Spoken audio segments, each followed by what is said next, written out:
Hi, I'm Vanessa Rosenblum. I'm the president of Pro REA Staffing, and on this channel, we focus on fostering careers in real estate and growing real estate teams. And I'm going to start a new series of videos on decoding the various job titles that you'll see on job ads for positions with real estate teams. You might see terms like assistant executive, real estate assistant, listing coordinator, listing manager, transaction coordinator, transaction manager, and you might be wondering, what do all those different jobs mean and what qualifications do I need to have in order to get that job? Well, that's what this series of videos is for. Now, I've already created a video on the difference between licensed versus unlicensed real estate assistants. If you haven't seen that, go ahead and check that out. But today we're going to talk about listing coordinators and listing managers. And then next week, I'll talk about transaction coordinators and transaction managers. So if you're not already a subscriber, make sure to hit subscribe and ring the bell so that you're notified when that video posts. Let's get into it. Now, before we talk about the difference between listing coordinators and listing managers, I just have to give you a quick caveat. I'm going to give you an overview of the general job duties and responsibilities for these two jobs.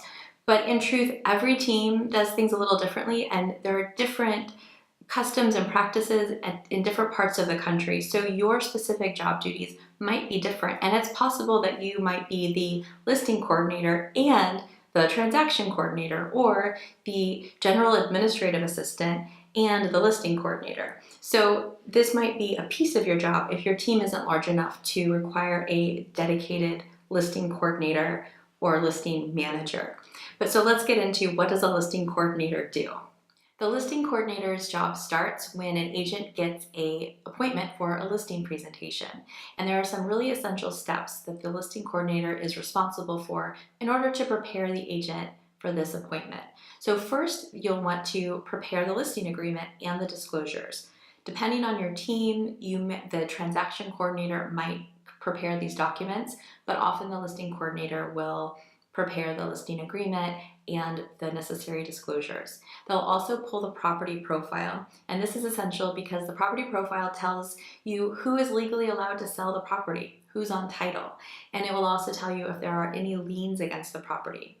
Next, you'll want to prepare the listing presentation, and this is the marketing piece or book, depending on how the agent structures their presentation, but this might include things like examples of marketing, bios of the people on the team, information on the brokerage, sales awards that the agent has achieved, and any other information that the agent feels will help them put their best foot forward and land the deal. When the agent comes back with a signed listing agreement, now the real work begins. In most of the markets we work in, the pre-listing prep process can be fairly intensive. Often the home needs to be painted or cleared out or staged, or the landscaping needs to be tidied up before the home is ready for sale. And the listing coordinator will play a key role in coordinating this process with various vendors. This can become a very intense process in some markets. For example, in the San Francisco Bay Area, the pre-listing prep process is extensive. It's such a competitive market that agents offer a lot of services to their sellers in order to land the listing. And this could include overseeing major renovation projects on a listing. Before the listing goes live, you'll also need to get the photography done and write the property description and get your marketing pieces in order. Then it will need to go onto the MLS, the multiple listing service, and your listing paperwork will need to be sent into the office. So all of that happens before the listing even goes live. And this is usually a very condensed, very intense period preparing the listing for market. Then it needs to go on the MLS and go live, and it's time to implement the marketing program that your agent has decided on for this listing. As a listing coordinator, your job is to follow a listing checklist and make sure that every marketing piece goes out on time, that every deadline is met, and that every I is dotted and T is crossed. The listing coordinator is responsible for coordinating open houses, both broker opens and Sunday open houses. They may also open the house for showings, and they will also coordinate showings and collect showing feedback, because part of their job is to provide a seller update every week so that the seller knows what's going on with their listing.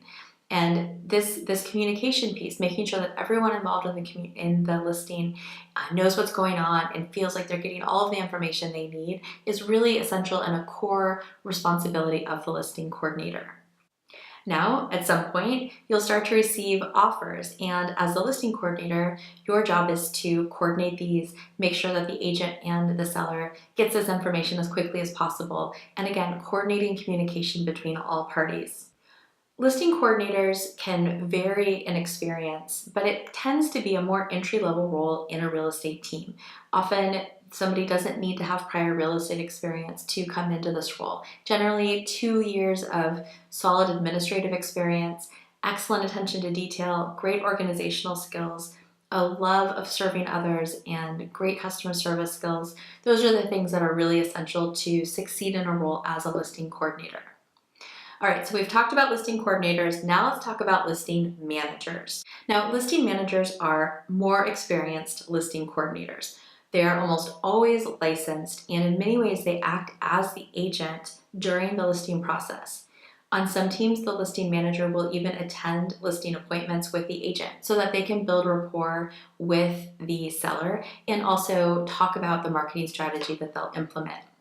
If a team has a listing manager, they either work with very high-end, very demanding clients or they work with a very high volume. So whether it's luxury or high volume, the exact duties of the listing manager will shift a little bit. But in the luxury market, they will take on a full project manager role in the pre-listing prep process. They also will write the property description, oversee the photography, pick the photos, and really take ownership of the marketing of the listing. Since they're licensed, once it's live, they're often going on showings and attending open houses. And when it comes to receiving offers, they may have discussions with the clients about the various offers, the pros and cons, and they might write counter offers and negotiate the deal. That's usually the last thing that an agent will take off their plate. But if an agent has a big team and a very experienced listing manager, it's possible that the listing manager really will handle the transaction piece from beginning to end so that the lead agent can just focus on generating new business. So there you have it. There's the difference between a listing coordinator and a listing manager. And tell me what you think. Did I miss anything? Are there things that you do as a listing coordinator or listing manager that I didn't talk about here? Leave your thoughts in the comments below. And don't forget to hit subscribe. And if you like this video, give us a like.